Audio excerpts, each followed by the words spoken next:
L'histoire de Vegeta, le prince des Saiyans, est profondément marquée par la fierté, la souffrance et l'évolution à travers la rivalité avec Son Goku.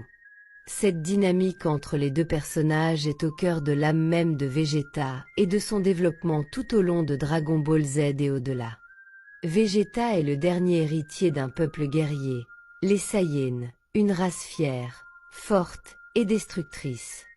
Né dans un environnement où la puissance et la conquête sont les seules valeurs qui comptent, il est élevé dans l'ombre de son père, le roi des Saiyans.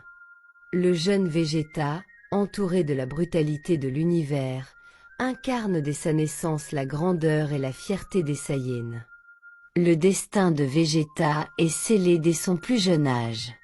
Son peuple est anéanti par Freezer, un tyran galactique, qui détruit la planète Vegeta, le foyer des Saiyans. Ce drame le marque à jamais, alimentant une haine profonde envers Freezer, mais aussi une soif de pouvoir incontrôlable. Il devient ainsi obsédé par l'idée de retrouver sa fierté perdue, de récupérer ce qui lui a été arraché, et de surmonter toute forme de faiblesse. Le chemin de Vegeta le mène à la rencontre de Son Goku, un Saiyan tout aussi puissant, mais qui ne partage pas le même fardeau ni les mêmes idéaux. À l'origine, Vegeta regarde Goku comme un obstacle à sa grandeur. Lors de leur première confrontation, Vegeta est déjà un guerrier redoutable, mais la rencontre avec Goku sur la Terre lors de la saga des Saiyans le met face à un humble rival, quelqu'un qui, au-delà de ses origines, incarne l'opposé de ce qu'il est, un guerrier qui n'est pas asservi par la souffrance, l'orgueil et la vengeance. Goku est libre, pur dans sa quête de pouvoir, il n'est pas hanté par le passé, et surtout, il ne se définit pas uniquement par sa puissance. Cette confrontation marque le début de la saison de la souffrance intérieure de Vegeta.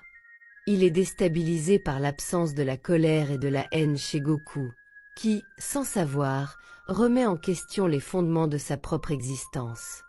Vegeta devient obsédé par la question: pourquoi ce terrien a-t-il tant de puissance sans être aussi rongé par son passé que moi?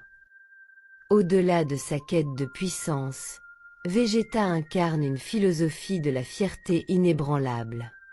Sa fierté est son moteur, la source de son énergie et de sa volonté.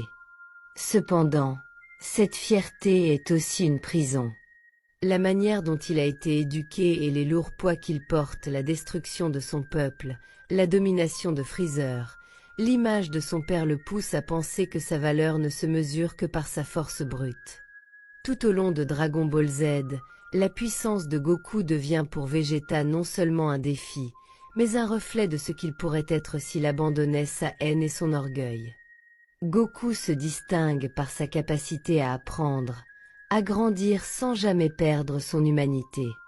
Au contraire, Vegeta, toujours guidé par une logique de destruction et de vengeance, voit en lui une menace à sa fierté.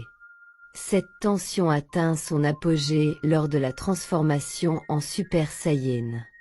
Goku atteint cette forme de puissance pure pour la première fois en réaction à la colère qu'il ressent suite à la mort de Krillin. En revanche, Vegeta, qui s'entraîne constamment pour surpasser son rival, finit par se transformer également en Super Saiyan, mais par orgueil et par la douleur de voir Goku grandir plus vite que lui.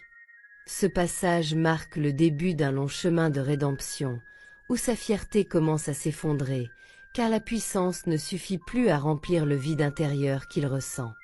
Vegeta est profondément marqué par sa souffrance, qui est à la fois un fardeau et un moteur. Chaque échec face à Goku renforce en lui le désir de se surpasser. Mais, paradoxalement, cette souffrance devient un catalyseur de transformation. Il commence à comprendre que la puissance ne peut pas se fonder uniquement sur l'orgueil, ni sur la vengeance.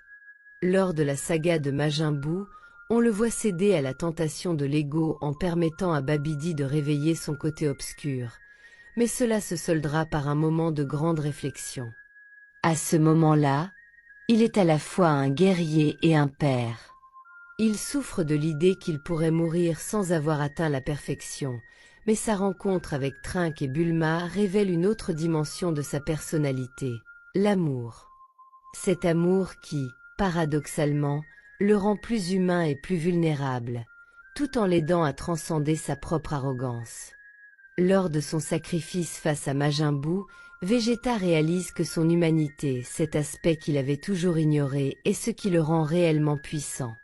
Il trouve enfin la paix avec lui-même, dans un acte de sacrifice où il met son amour pour sa famille et son peuple avant son orgueil démesuré.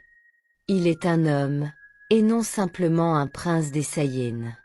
Finalement, après toutes ces luttes intérieures et extérieures, la rivalité entre Vegeta et Son Goku atteint un nouveau stade. Ils n'ont plus besoin de se mesurer l'un à l'autre pour se sentir valables. Vegeta finit par reconnaître la grandeur de Goku, non pas parce qu'il est plus fort, mais parce qu'il a quelque chose que lui n'a pas eu longtemps, la liberté intérieure.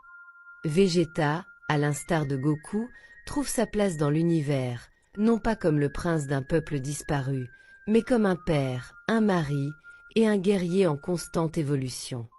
La philosophie de Vegeta se trouve à la croisée de l'orgueil et de l'humilité.